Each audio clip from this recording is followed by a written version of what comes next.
안녕하세요. 오늘 날씨가 추운데 아주 또 합교의 염원을 담아서 이 추위를 뚫고 자, 어른들의 공부는 뭐로 하는 거다?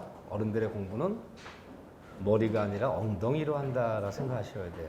그래서 애들 때 같지 않고 또 새로운 이 전공 과목이기 때문에 들을 때는 재밌고 이해가 되지만 뒤돌아서면 눈녹듯이 사라져요. 그게 두세 번 반복이 돼야 돼요. 그래서 하늘에서 눈이 내린다고 해서 금방 눈이 쌓이지 않아요. 땅에다 한번 녹아야 돼요. 두 번 정도 녹은 다음에 쌓이기 시작하면 금방 쌓여요. 그래서 처음엔 더디지만 한 두 바퀴 정도 돌고 나면 빨라지기 시작한다. 마지막 완성이 빠르다는 거예요. 그래서 우리가 붙는 거기 때문에 끈기를 가지고 매일매일 걷는다는 기본을 걸어야 돼요. 오늘 걷지 않으면 내일은 뛰어도 늦다라는 생각을 가지셔야 돼요. 공부는 그런 거예요. 자, 오늘 어디냐면요. 전세권 파트예요. 용의물권 세 가지, 지상권, 지역권, 전세권 세 문제 나오는데 세 가지 용의물권 중에서 전세권이 가장 많이 쓰는 물건이죠. 그렇기 때문에 전세권이 가장 많이 나와야 돼. 근데 우리 시험의 특징이 지역권 같은 거의 쓰지도 않는 물건이지만 거기도 한 문제, 많이 쓰고 공부할 게 많은 전세권도 한 문제. 이렇게 출제 비중이 똑같이 정해져 있어 이렇게요. 하지만 전세권 파트는 공부량으로 따지면 같은 한 문제지만 지역권은 3배, 4배를 해야 돼요. 왜 그러냐면 전세권은 법조문이 17개 조문이 있어요. 17개 법조문이 있는데 사실 시간이 되면 이 법조문 한번 다 읽어봐야 돼. 나중에 시험 보러 갈 때쯤에 10월 달쯤에 야 전세권 파트 법조문이 17개 있는데 한번 한 20분 정도 잡아서 읽어볼까? 그 법조문 읽었더니 다 생각이 나더라. 그러면 붙는 거예요. 근데 법조문 읽었더니 생각나는 게 아무것도 없어. 그럼 올해는 올림픽이에요. 올림픽. 예. 올림픽 정신이 있잖아요. 참가하는 데 의의가 있는 거 뭐 이런 거 있잖아요. 자, 그래서 저번에 좀 봤는데 오늘 어디부터냐면 정확히 346쪽에 이번에 전세권의 취득과 존속기간 여기부터예요. 여기다가 제목에다가 별표를 2개를 치세요. 친 다음에 그 왼쪽 페이지 백지 있어요. 백지. 거기다 뭘 필기할 거예요. 이건 조금 필기가 중요해요. 그럼 내가 이제 볼게요. 과연 전세권의 물건은 어떻게 취득이 되는가? 다른 말 전세가 성립이에요. 성립. 어떻게 성립이 되는 건가? 전세권의 물건 성립되려면 세 가지가 있어야 돼요. 쌍방간에 전세 합의가 있어요. 합의. 합의란 말이 뭐죠? 합의? 전세 계약. 설정자, 우리 누굴 설정자라 부른다? 건물주인, 토지 소유자. 그 설정자와 소유자와 전세권자가 전세금 얼마에 언제 쓰기를 합시다. 전세 계약이 있어야 되고 플러스 그리고 모든 전세가 성립할 반드시 전세금.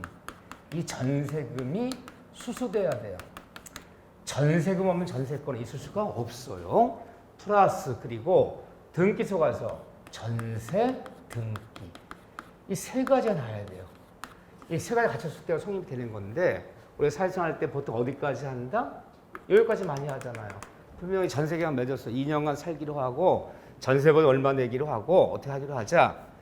전세계약 맺고 전세금 취급하고 전세 목적을 인도받았어. 목적을 인도받아서 현재 그 목적물에 살고 있어. 사용하고 있어요.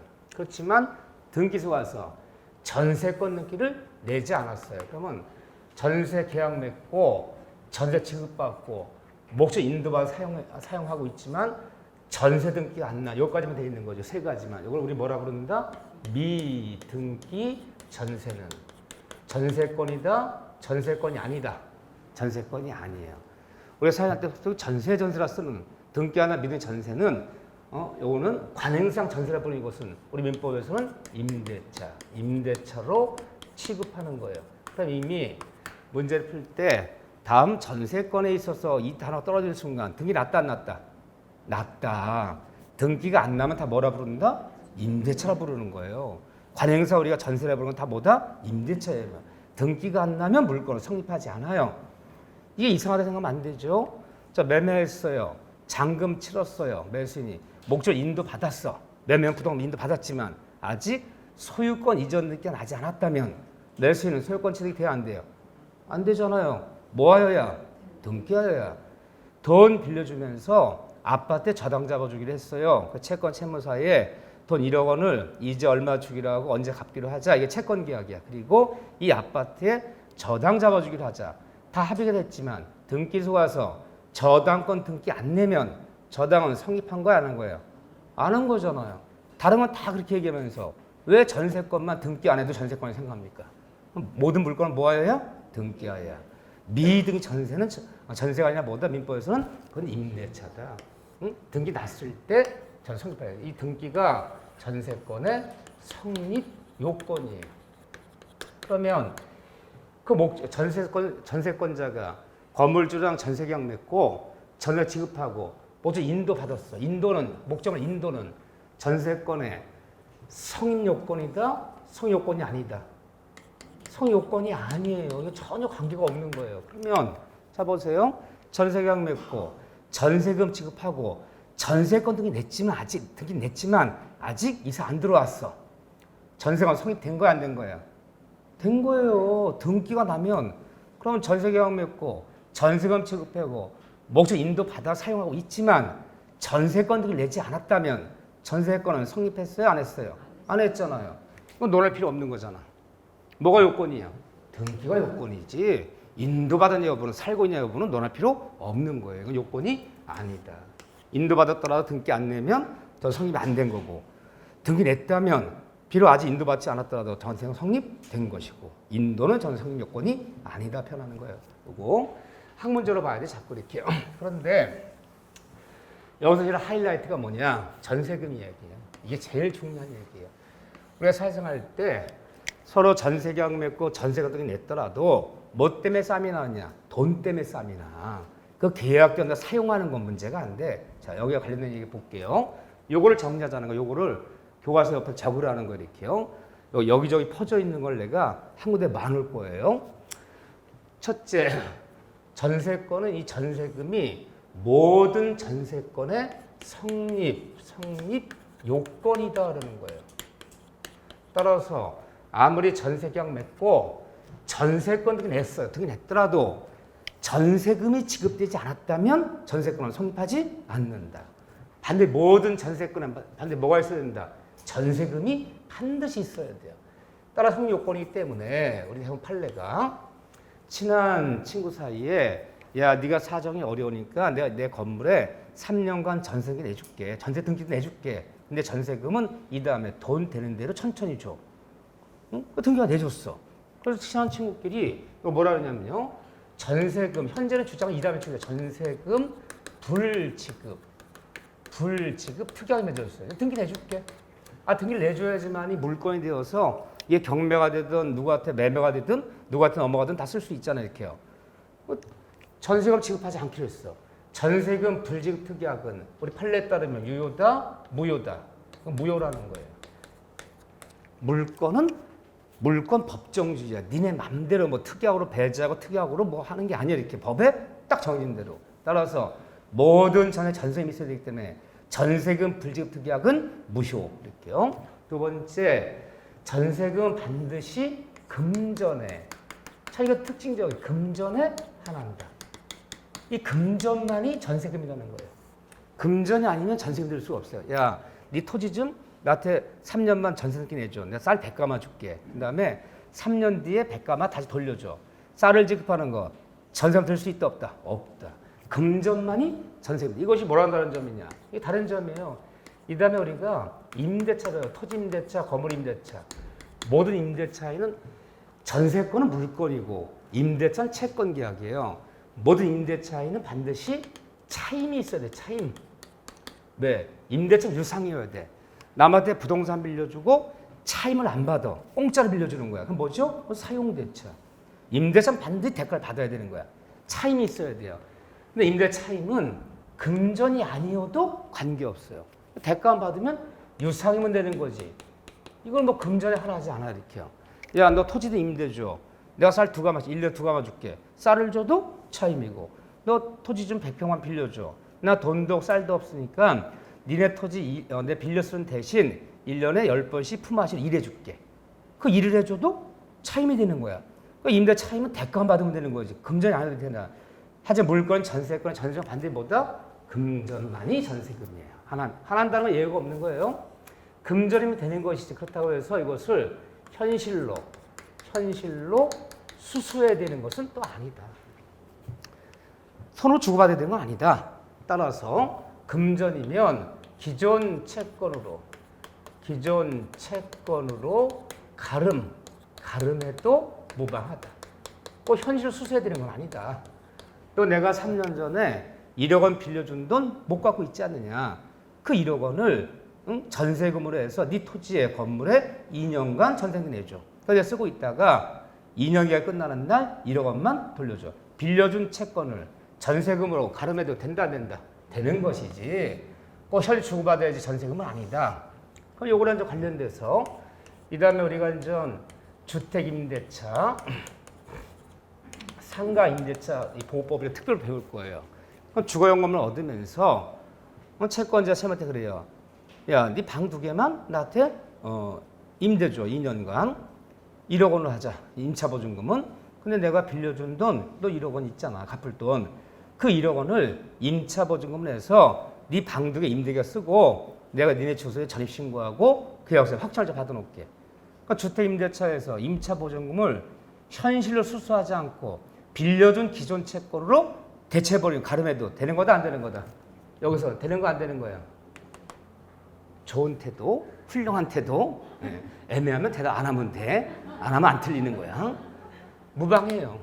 그래서 물건인 전세권이건 주택임대차건 상가임대차건 그 임차보증금을 상가임차보증금 또는 주택임차보증금을 현실 수취하지 않아도 기존 채 가름해도 무방해. 여기도 전세권도 되는 거고 여기도 되는 거예요. 여기도 되는 거예요. 세 번째, 이 전세금은 담보 물권적 성질을 갖는 거예요. 그래서 우리가 전세권은 용의물권이며 남의 방 빌려서 용의물권이며 동시에 담보 성질 함께 겸유하고 있다. 그러니까 담보란 말이 들어가면 그 전세금은 담보적 성격을 갖고 있는데 담보란 말이 들어가면 쉽게 생각해서 뭘 생각하자? 받을 돈, 빌려준 돈. 그러니까 전세금은 전세권자가 건물주 설정자한테 목돈을 빌려주는 거야. 목돈을. 언제 돌려받을 조건으로? 전세기에 끝나는 날 돌려받을 조건으로. 목돈을 빌려주되 이자를 안 받는 거야. 그 대신 별도의 사용료를 내지 않아. 그 이자와 사용료가 서로 상대해서 내는 거죠. 근데 전세금은 빌려준 돈이야. 빌려준 돈. 그러니까 건물자 빌려준 돈이야. 그렇기 때문에 담보 성격을 갖고 있기 때문에 이 전세금은 저당권자의 권리를 저당권자의 권리를 전세금에는 모두 인정을 해요. 전세금은 빌려준 돈이야. 전세기 끝났는데 전세 안 빼주면 빌려준 돈을 약속한 날짜에 안 갚는 거랑 똑같은 거야. 성격을 갖고 있기 때문에 이 전세금은 이 담보의 특성이라는 게 있어요. 이렇게 특성 뭐가 있냐면 담보의 특징. 모든 담보제도에는 대한민국 담보제도에는 다만 4가지 공통적 성질을 갖는다. 기초관을 제가 했어요. 부정성, 수반성, 물상대의성, 불가분성. 이게 대한민국 담보제도 특성이야. 그러니까 전세금은 담보 성격이기 때문에 전세금도 부정성, 전세금도 또 뭐죠? 수반성, 또 전세금도 물상대의성, 전세금도 불가분성. 4 성질을 모두 갖는다. 그런데 이 중에서 수반성 얘기는 지난주에 했나요? 안 했나요? 그 전 페이지에 있는 거 했어요. 수반이는 같이 움직이라는 거야. 전세권이나 물건과 등기된 전세 물건과 전세금은 분리하지 말아라. 남에게 전세금을 내대 네가 받아가져라. 전세금 채권을 양도하면 전세권도 이전해 주라는 거예요. 그 양수받은 사람한테. 또 남한테 전세권을 이전해주면 전세금도 함께 넘겨줘라. 둘 중 하나만 분량도 하지 말아라. 언제? 전세 존속 중에 이거 굉장히 중요한 판례라고 발표하셨어요. 전세 존속 중에 전세권 이전 없이 전세금 반환 채권만 분리 양도해 준 것은 유효다 무효다? 무효. 하지만 전세권 소멸시, 전세권 계약기간 만료시, 전세권 합의 해지시 다 뭐예요? 만료, 소멸 다 끝나는 거야. 소멸시를 조건으로 전세권 이전 없이 전세금 반환 채권만 분량도한 것은 요요다 무효다. 요요하다. 굉장히 자주 나오는 판례예요. 이 판례. 자, 그런 다음에 이제 요 얘기를 보려고 불가분성. 전세금은 불가분성이 있다. 불가분성이란 말이 뭐냐면요. 대한민국 모든 담보제도에는 불가분성이 있다고 그래요. 뭐 유치권이건 저당권이다 배워보면. 불가분성은 전액을 변제할 때까지, 내 돈 전액을 변제할 때까지 담보권 전부가 살아있는 거지, 일부 변제했다고 돈 갚는 만큼 담보물권 소멸하는 거 아니다. 이게 불가분성이에요. 전액을 변제할 때 전부 살아있는 거, 담보물권이. 그러면 요거 한번 응용해 볼게요. 자, 전세계약 맺고 전세금 지급하고 전세금 냈어. 전세금 2억이야. 그래서 전세계약이 다 모두 끝났어. 전세계약 모두 끝나는 날 얘가 1억 9천만 원만 빼주는 거야. 아니 2억인데 왜 1억 9천만? 아이 사정상 1,000만 원은 이틀 뒤에 줄게. 그 말 믿고 전세금 인도해주고 말세 편서로 다 줬단 말이야 이렇게. 근데 1,000만 원을 끝까지 안 주는 거야. 끝까지. 그럼 다른 말로 얘기하면요. 전세계약 끝나는 날 전액을 변제받지 못하고 전세금의 일부가 남아있다면, 아까 2억 중에서 1천만 원, 1,000만 원을 아직 못 받았어요. 내일 준다, 모레 준다 계속 미루더니 결국 한 달이 지나도 안 주는 거야. 전세권자가 내용정 보냈어. 딱 3일이야. 너 3일 내에 입금시키지 않으면 1,000만 원 전세금, 네 목적을, 전세 목적을 경매 신청할 거야. 그래 알아? 그러면 2억 중에서 저는 2억 중에 2천만 원 못 받았어요. 그 1,000만 원 때문에 그 일부 못 받은 거야. 전세 목적을 전부를, 그 목적 전부를 경매할 권리가 있다 없다? 있다. 이게 불가분성이야. 전액을 변제할 때까지 전부 살아있기 때문에 단돈 10원이라도 전세 남아있다면 그 일부 때문에 전세 목적을 전부를 경매 신청하는 걸, 그걸 불가분성에 부르는 거야. 한번 말 표현해 볼게요. 일부 남아있다면 전세권자는 전세 목적물 일부가 아니야. 일부나 전세 목적물 전부를 경매 신청할 권리가 있다 없다? 있다. 이런 권리가 있기 때문에 마지막 단돈 얼마까지도 다 받을 수 있는 거야. 만약에 일부만 남아있다면 일부만 경매라고 하면요.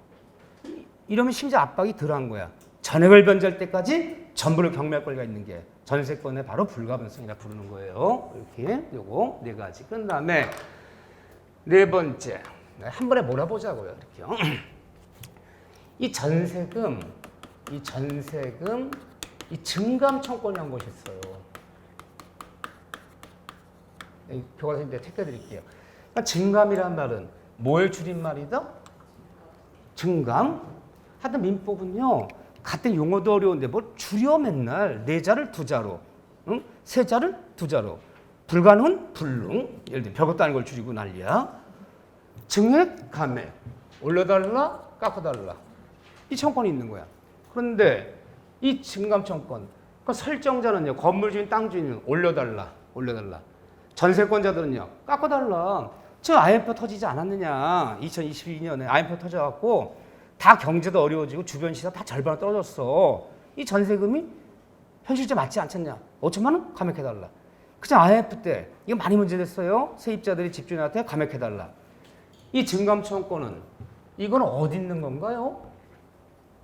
어서 이런 얘기 불과 증감청권. 남의 부동산을 빌려 쓰는 것에는 이게 다 있어요. 남의 부동산 빌려 쓰는 방법이 몇 가지가 있나요? 토지건 건물을 남의 부동산 빌려 쓰는 거야. 내 것이야. 남의 거 빌려 써요. 몇 가지가 있나요? 그래요. 너무 많아서 머리가 복잡해. 세 가지. 어떻게 세 가지가 있어요? 하나는 물건을 빌린 거. 물건. 지상권, 지역권, 저는 물건을 빌린 방법이 있고, 토지임대차, 건물임대차, 채권을 빌린 방법이 있고, 특별법에 적용을 받아요. 주택임대차, 상임대차. 타는 부동 빌릴 수 있지만 특별법을 적용받을 수도 있고, 임대 채권을 빌릴 수도 있고, 물건인 전세를 빌릴 수도 있고, 세 가지 방법이 있는 크게는. 그런데 빌려 쓰는 부동산 빌려 쓰는 거는 이게 다 있어요. 지상권의 지료 증감, 전세권의 전세금 증감, 토점 임대차의 차임 증감, 주택 상가임대차의 보증금 증감. 남에서 빌려 쓰는 권리에는 이 증감이 모두 있구나. 없는 데 있어요. 어디 있을까요? 지역권에는 없어요, 이게요. 지역권에 차임 증감이란 말 없어요. 여기 빼놓고는 지상권, 전세권, 토지임대차, 건물임대차, 주택임대, 상가임대 모두 증감청권이 있어. 그럼 이게 뭔대로냐? 이 증감청권은 어디에 있든 모두 형성권이 형성권. 청구권이 아니에요. 청구권이나 형성권 차이점은 뭘까요? 청구권은요, 상대방 선택 여지가 있는 거야. 응할 수도 있고 응하지 않을 수도 있고. 선택권을 주면 청구권. 뭘 행사하면 반드시 응해줘야 돼. 반드시 응해줘야 되면 형성권이에요. 그럼 증감을 청구하면 반드시 증에게, 감에게 응해줄 의무가 있다. 반드시 응해줘야 돼. 형성권이 청구권이 아니야. 이름만 청구권이지 실제는 형성권이야. 반드시 응해줘야 한다. 그런데 이게 어디에 있든 뭘 고려한 거냐 이렇게 얘기하는 거예요. 이 증감청은 어디에 있든 지역권에만 없다 그랬어요. 제가 지역권은 증감청권에만 없어요. 여기 빼놓고 다 있는데 어디에 있든 모두 인간의 사정 변경을 고려한 거예요. 이게 사정 변경. 우리가 계약 맺을 때랑 사정이 달라져 버리면 그 사정에 맞춰서 깎아주고 올려주는 것이 인간의 살아가는 도리에 맞다는 거예요. 사정 변경 고려했다. 두 번째, 어디에 있든 지상권의 지료 증감, 전세권의 전세금 증감, 토지 아직 안 배워서 토지건물 임대차 차임 증감, 주택임대차, 상가임대차, 보증금 증감 어디에 있든 모두 이 증감청은 모두 편면적 강행 규정이다. 요 말을 잊으시면 아니 되옵니다. 편면적이라는 말이 뭐예요? 우리 민법 공부할 때 편면적 반대말은 쌍면적. 양쪽 모두는 쌍면적. 한쪽 사람한테만 해당되면 편면적. 근데 편면적 강정은 다 누굴 보호하게 만든 규정들이다. 약자를 보호하게 만든 법조문들 다 편면적 강정이야. 주택임대보호법, 상가임대차보호법 누구 보호하려 만든 법이에요? 건물주, 집주인, 상가주인 보호하려 만든 법이 아니라 상가임차인, 세입자 보호하려 만든 법이야. 편면적 강행규정.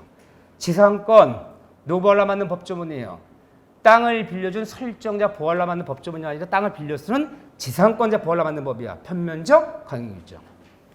다 편면적 강행규정이야. 따라서 이 법을 어겨서 지상권자한테, 전세권자한테, 토지건물 임차인에게, 세입자에게, 상가 임차인, 주택임대 세입자에게 불리한 특약은 어디에 있든 불리한 특약은 유효다 무효다. 불리한 특약은 무효.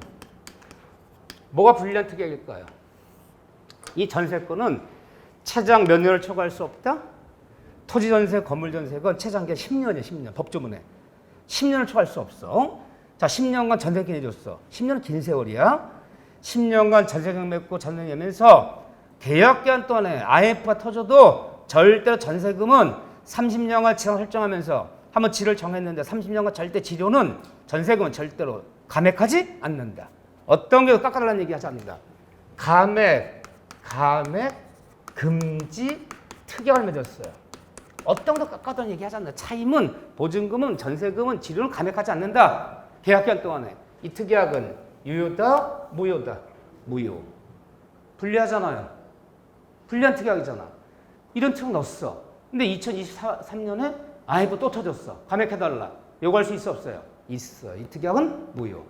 계약기간 동안에 10년간, 30년간, 지상 30년간 절대로 지료는, 차임은, 보증 올리지 않는다. 어떤 것도 올리지 않는다. 계약기간 동안에. 증액, 금지, 특약을 넣었어요. 이 특약은 유효다, 무효다. 이 특약은 유효. 올려요, 못 올려요? 못 올려요. 불리한 특약은 무효. 유리한 특약은 유효. 이렇게 해석하는 게 편면적 강행규정이잖아. 어디든 다 똑같아요. 어디 있든 이렇게 다 똑같아. 그런데 전세대기난 전세권에서 전세금을 정했더라도 주변 시세가 많이 올라버리면 올려달라 요구할 수 있어요. 요구할 수 있는데 하지만 올리더라도 요 전세권만 먼저 볼게요. 다른 거 보지 않고요. 올리더라도 그렇지만 1년에 전세등기난 전세권은 1년에 1회 이상 증액할 수는 없어요. 그러니까 1년 이내는 못 올리는 거 어떤 경우 올리더라도 한번 올릴 때 20분의 1, 5% 증액 제한. 5% 이상 올릴 수 있다 없다. 이 증액 제한이 있어요. 아직은 이런 걸 우리가 정리 안 할 건데 이다에 보면 1년에 5% 이상 올리지 못한다. 응? 20분의 1 초과할 수 없다. 이 증액 제한은 세 군데 있어. 지금은 괜찮아요. 그 듣기만 하세요. 주거용 건물 주택임대차에서 집주인은 1년에 5% 이상 청약할 수 없어요. 5% 청약 제한. 상가 임대보호법을 적용받는 대통령이 정하는 일정 소액금 상가 임차분 이하인 상가 임차인들한테는 5% 이상 청약할 수 없어. 전세 등기난 전세권 5% 이상 청약할 수 없어. 세 군데만 있어요. 다른 데 없어요. 청약 제한이. 그러면 지상권에서 주택도 아니고 상가도 아닌 일반 창고, 공장, 일반 건물 임대차, 토지 임대차에서는 1년에 얼마 이상 올리지 못한다는 법이 없어요. 그렇지만 전세 등의 전세권은 증액 제한이 있어요. 1년에 얼마 이상 올릴 수 없다? 5% 증액 제한이 있어요. 그런데 IMF 터졌어. IMF 터져. 2023년에 갑자기 경제 어려운 IMF 터졌는데 얘가 전세금 3억에 3년 쓰기로 전세 등기 내줬단 말이야. 너 1억을 깎아달라는 거야. 아니 깎는 것도 이 사람아 경우가 있는 거지. 경우가. 아니 3억 중 1억을 깎아달라면 내가 1억이 어디 있니? 너무 과하지 않니? 5% 이상 못 깎아줘. 얼마 이상 깎지 못한다는 감액 제한 규정. 감액 제한 규정은 우리 민법 어디에도 있다 없다. 이런 규정은 없어요. 얼마 이상 올리지 못한다는 규정은 다 있어. 하지만 얼마 이하로 깎을 수 없다는 감액 제한 규정은 없다는 거 어디도. 주택이건 상가건 어디도 없어. 증액 제한 5% 등기한 거. 이 얘기가 어디 있느냐. 일단 체크 먼저 하고요. 349쪽에 3번 봐봐. 3번. 349쪽에 3번. 동그래 전세금 증감 청구권. 요건 읽어보시고 요런 데가 중요한 거야. 요런 데가 중개 실무에 필요한 부분이고 학문적인 이론적인 파트를 잘 내지 않아요. 꼭 알아야 되는 부분이가 알아야 되는 거죠. 자, 그런 다음에 다섯 번째는 뭘 얘기할 거냐. 전세금은 담보적 성격이 있기 때문에 이 다음에 전세 안 빼주면 전세권자들은 전세 목적물에 경매 신청권이 있나요? 없나요? 경매 신청은 있어요. 있어요? 제가 경매 신청이 있다는 얘기가 뭐라 그랬죠? 법원의 판결을 거치지 않고도 계약서 사본이랑 등기 등본만 떼갖고 와서 바로 제출하면 경매를 잡아줘야지 있다 그랬어요. 바로 잡아줘. 전세권은 전세권 등기 등본 하나 띄고 전세계약서 갖고 와서 보세요. 전세가 끝났는데 저는 안 빼줍니다. 경매 잡아주세요. 라고 서류만 꾸며 제출하면 보통 일주일이나 열흘 내 경매시 결정이라 잡혀줘요. 경매 신청은 있어요. 또 전세권자들은 전세 목적물에서 우선 변제권이 있더라 없더라. 우선 변제권이 있어 없어요? 있어요. 우선 변제권은 뭐예요? 경락대금에서 다른 채권을 먼저 내 순위에 맞춰 배당을 받는 우선 변제권 있어요. 저당권이 있으니까. 자, 요 얘기를 볼게요. 요 얘기. 굉장히 중요한 얘기예요. 돈 받는 문제요. 어디를 볼 거냐. 그 얘기를 먼저 같이 합쳐서 봐야 돼요. 이렇게. 우리 교재로 따지면 354쪽. 354쪽에 2번에 경매 청권 및 우선 변제권. 전세권자는 전세금에 관해서 전세가 안 빼주면 그 중에서 너무너무 중요한 게 있어요. 우리 시험에 너무너무 자주 나오고 제가 이 전세권은 법주문 17개랑 대법 판례 3개밖에 없어요. 이 3개만 볼 줄 알면 되는데 판례 하나는 봤어요. 수반성 얘기예요. 수반성. 전속 중에 불량도한 것은 무효. 소멸을 조건으로 불량도한 것은 유효. 그게 판례 하나고 두 번째 판례가 여기 있어요. 너무너무 자주 나온 판례가 어디냐면 355쪽에 동그라미 2번 맨 위에 있어요. 박스를 딱 친 다음에 일부 전세권의 문제. 박스 딱 친 다음에 별표 2개를 쳐놓으세요. 너무너무 자주 나오는 질문이야. 최근에 한 7년 본 시험에서 전세권 가장 많이 나온 질문 하나만 골라라 라면 이 질문이야. 물론 이거를 그 밑에 판례 소개하고 있어요. 너무너무 중요한데. 자, 경매 신청 관련돼서 보세요. 요 얘기 해볼게요. 합쳐서 보자. 전세권 얘기니까. 자, 요 얘기 해볼래요. 요 얘기. 자, 목적물 전부가 아닌 어느 목적물의 일부에 전세권이 설정됐다면 전세권은 토지 건물의 전부가 아닌 일부에도 전세권 설정할 수 있다 없다? 있다. 용익물권은 지상권, 지역권, 전세권은 전부가 아닌 일부에도 설정할 수 있다. 방 3개짜리 집에서 방 하나만 전세권 등기 낼 수 있어 없어요? 있어. 1000평짜리 토지 한 필지에서 전부가 아니라 200평만, 토지 일부만 전세금 등기 낼 수 있어 없어요? 있어요. 다만 일부에 설정할 때는 어디 일부란 전세 등기 낼 때 어디 일부란 도면을 꼭 첨부해 줘야 돼. 응? 이 지적도 같은 도면을 첨부해 붉은 선을 표시해 줘야 돼. 여기 일부다. 건물의 일부라 그러면요. 건물을 자세히 그리라는 게 아니야. 간단하게 이렇게 그냥 평면도리 그려서 이 방 3개짜리인데 이 중에서 이거다 이거. 여기만 전세권이다. 이 표시를 해줘야 돼요. 일부일 때는 등기낼 때 뭐를 첨부해라? 도면을 첨부해 주면 돼요. 이렇게요. 자, 일부에 설정해 봅시다. 이게 한 필지야.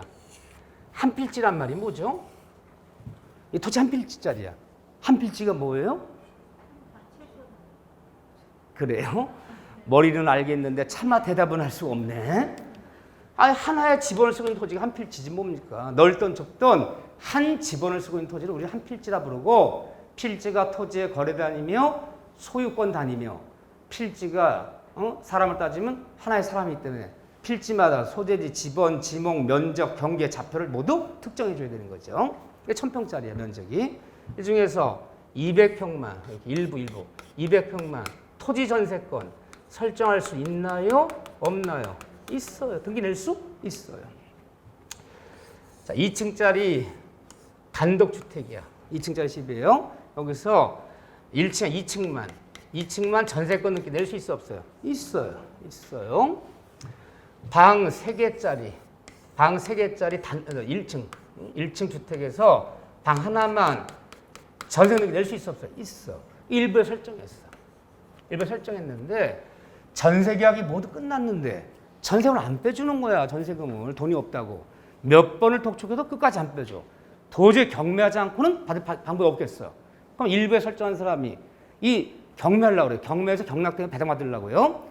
전부관이 일부에 설정했을 때 전세 빼주지 않는다면 이 전세권자는 이 경매 신청권은 이 목적물 전부에 미친다, 일부에만 미친다. 경매 신청권은 일부에만, 전부가 아니야. 일부에만 미친다. 전부에 미친다면 틀려요.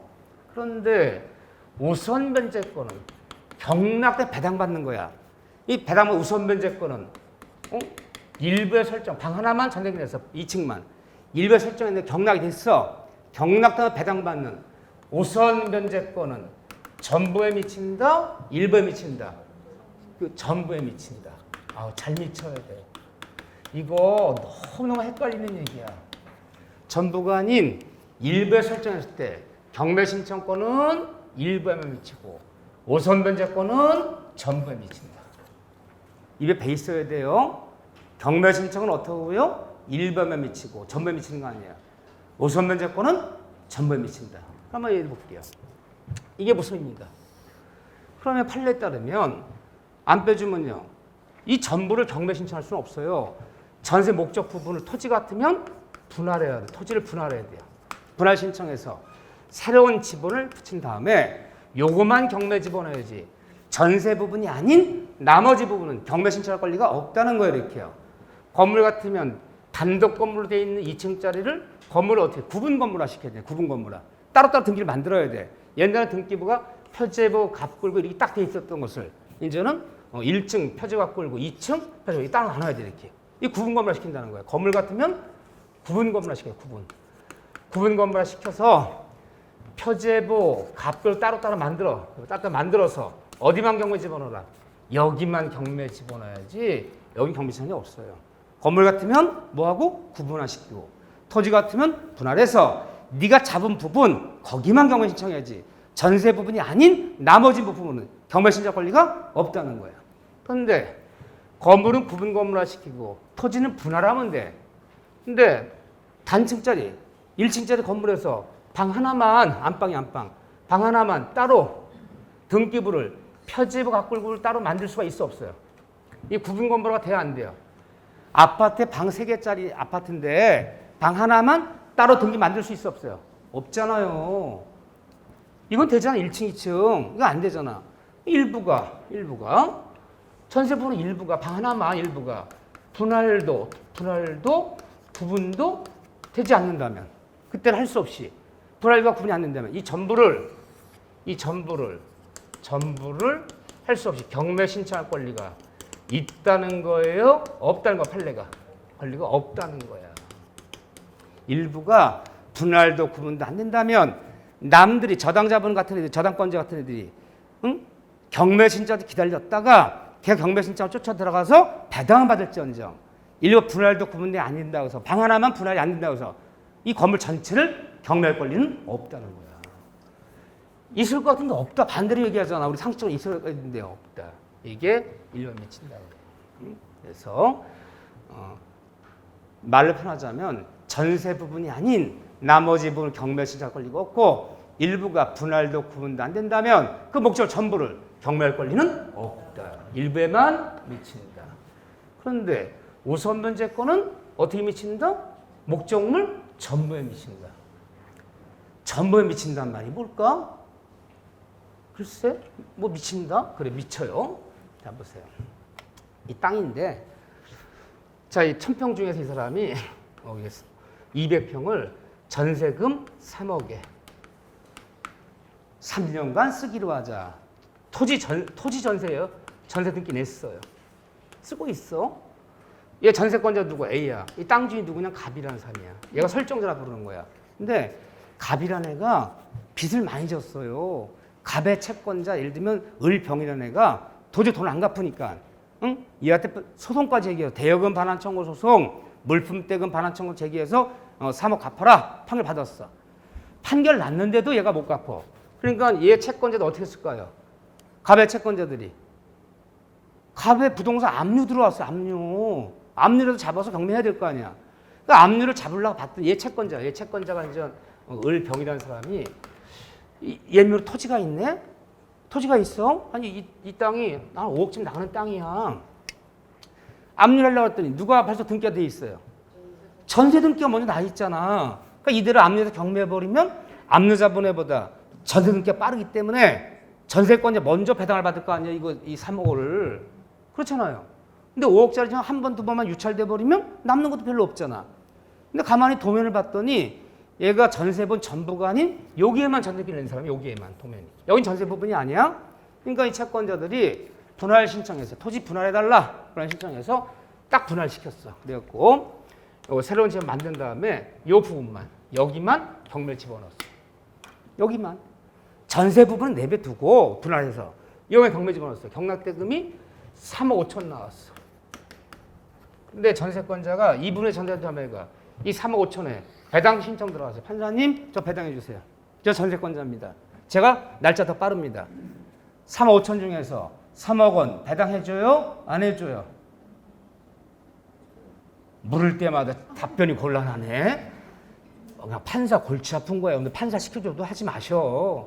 골치 아파 이 생각하면 그것도 맞는 것 같고 이 생각하면 아닌 것도 같고. 판사도 참 힘든 직업이야. 애매한 게 많다.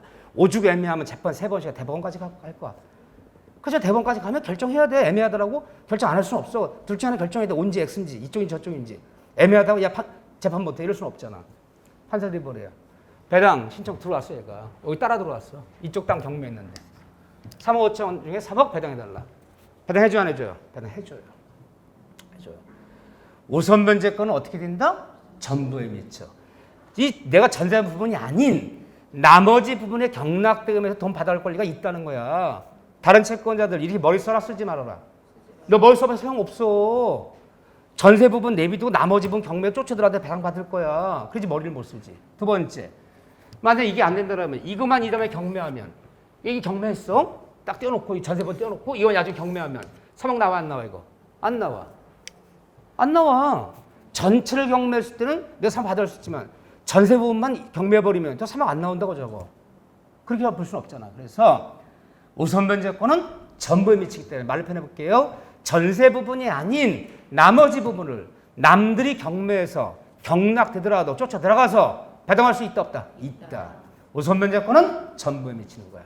다른 채권자들 머리 쓰지 마라. 니네 머리 써봤자 소용없어. 쫓아 3억 배당 받아올 거야. 우선변제권은 전부에 미치고 경매신청권은 일부에만 미친다. 걱정하셔야 돼. 너무너무 중요한 얘기야. 그러니까 맨날 이걸 묻지. 사회생활 때. 자, 그런 얘기들이 너무 인상적이었어요. 그럼 결국은 딱 5문장 정리했네. 여기서. 오케이. 그 다음에 어딜 볼 것이냐. 교재 347쪽에. 347쪽이에요. 다시 오세요. 니은번 있어요. 법정갱신. 동그라미 3번에 법정갱신. 찾으셨나요? 347페이지에 중간 동그라미 3번에 기억 니은 법정갱신. 밑줄 쫙 그시고 별표 하나. 이 중개사 민법 시험이기 때문에 이게 중요한 거야. 다른 시험에서는 법정갱신 안 물어. 뭐 법무사 시험에서 노스쿨 이런 시험에서 법원직 검찰직에서 전세권의 법정갱신 안 물어. 근데 중개 시험에서 꼭 물어. 왜? 중개 업무 너무너무 중요한 거예요. 법정갱신이. 자, 전세 등기는 전세권에서 등기는 전세권에서 법정 이 갱신 제도가 법정 갱신. 다른 말로 이거 뭐라 부르냐? 다른 말로 이거를 묵시의 갱신. 쉬운 얘기를 하면요. 말 없이 아무런 말 없이 묵시 아무런 말 없이 재계약 들어가는 것이다. 이 법정 제도인데 요 법조문이 요게 이제 312조, 313조에 두 조문이 있는데 전세 등기난 전세권에서 말 없이 아무런 말이 없었다면 재계약 들어간 것이다. 법정갱신, 묵시의 갱신 제도는 오로지 건물 전세권. 이 건물 전세권에서만 이것이 인정되는 제도예요. 즉 토지 전세권에는 법정 제도가 없어요. 토지 전세 등기 났다면 계약경 끝나면 그만이지 말없이 제가 못 들어가고 어디에만 있다? 건물에만. 근데 원래 전세권은 17개 법조문이 있지만 토지도 가능하고 건물도 가능해. 건물 전세권, 토지 전세권. 그런데 이 두 가지 17개 법조문 중에서 이 두 가지는 오로지 전세 등기로 건물 전세권에서만 인정되고 토지 전세권에 인정이 안 되는 게 두 가지가 있어요. 두 가지. 그러니까 내가 정말 이 두 가지 빼놓고는 나머지 15개는요. 토지건, 건물이 다 똑같아. 나머지는. 이 두 가지는 오로지 건물 전세만 있는 거. 하나는 지금 배운 법정 갱신제도. 어디에만 있다? 건물 전세권. 토지 전세는 없어 이게요. 또 아무리 짧게 정해도 전세 등기 냈다면 아무리 짧게 정해도 최단 전속 기간 1년, 2년이 아니에요. 주거용 건물 2년이지만 1년은 보장해라. 최단 1년 보장. 어디에만 있어요? 건물에만 있어요. 토지 전세권은 최단기 보장이 없어요. 토지 전세 등기 내면서 3개월 그럼 3개월에 끝나는 거고 토지 전세 등기 내면서 6개월만 끝나는 거지. 1년 주장 못해요. 하지만 건물은 아무리 짧아도 얼마? 1년. 이 두 가지는 어디에만 있다? 건물에만 있고 토지 전세 없는 거예요. 나머지는 토지 건물 전세 논할 필요 없고 다 똑같아요. 나머지는. 자, 이 법정갱신은 편면적 강행 규정이에요. 따라서 특약으로 배제할 수 있다, 배제할 수 없다. 자, 전세계 해주면서 법정갱신 이런 거 없기로 하자. 그런 특약은 다 무효야. 특약으로 배제할 수 없어. 반드시 지켜줘야 되는 거야. 그럼 어떻게 되어 있느냐? 우리 법조문에 전세 등기난 건물에서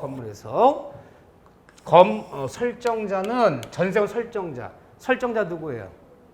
건물주인은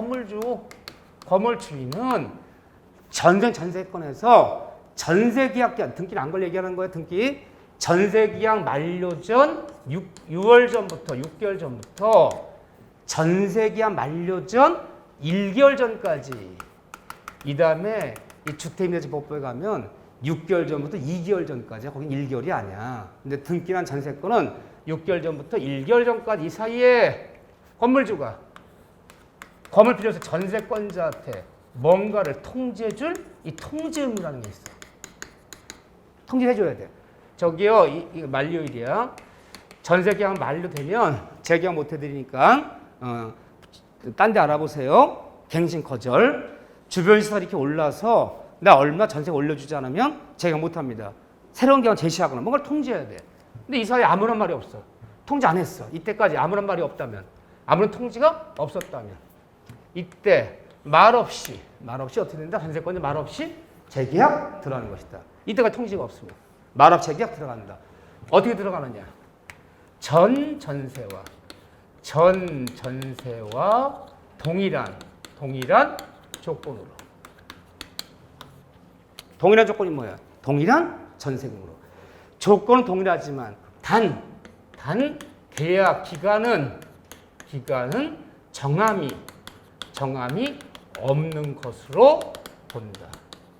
그러니까 처음에 잘 속이는 게 뭐냐, 여기서 전세 등이나 건물 전세권에서 건물 주인이 6개월 전부터 1개월 전까지 아무런 통지하지 않으면 전 전세와 동일한 조건. 근데 콤마를 딱 찍었어. 그런데 동일한 조건, 동일한 기간으로.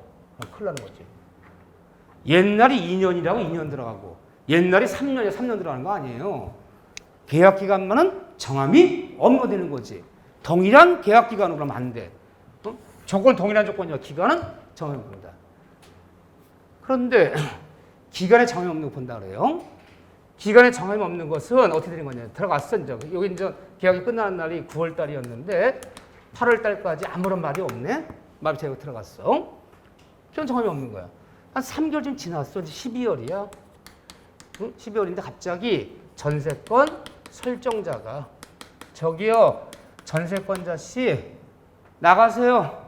오늘부로 전세 소멸을 통지합니다라고. 언제든지 쌍방 모두 언제든지 말없이 재격 들어갔을 때는 언제든지 쌍방 모두 언제든지 전세권 소멸을 통보할 수 있어요. 나가세요라고 3개월 만에 말없이 재격 들어간 거야. 지금 통지 날라와.